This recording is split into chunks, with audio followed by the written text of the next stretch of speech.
All right, hello everybody. Welcome to your weekly preview here. This is for the week of March 13th, 2023 to March 17th, 2023. Excuse me, some important announcements. Monday, my office hours are 2 p.m. to 3 p.m. Tuesday, there is no live class. It is the last day of MAPS testing for science there.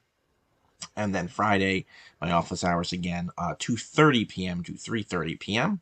So it's Q3, week 8. On Monday in live class, we will identify key moments of the war in Europe during World War II with the key terms there: U-boat, Stalingrad, Operation Torch, Operation Barbarossa, Afrika Korps, and Bloody Anzio. With the lesson The War in Europe. Tuesday, again, no live class, but you have the CYU, the European Theater.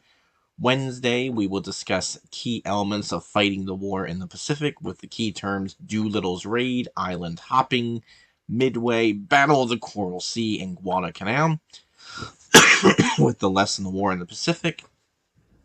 Thursday, we will understand World War II in terms of the Pacific Theater with the CYU, the Pacific Theater. And then Friday, we will analyze details of fighting during World War II in both Europe and the Pacific with the project CNN Student News Summary. So I hope you have a great week. Please reach out with any questions or concerns. Hope to talk to you soon. Take care. Bye-bye.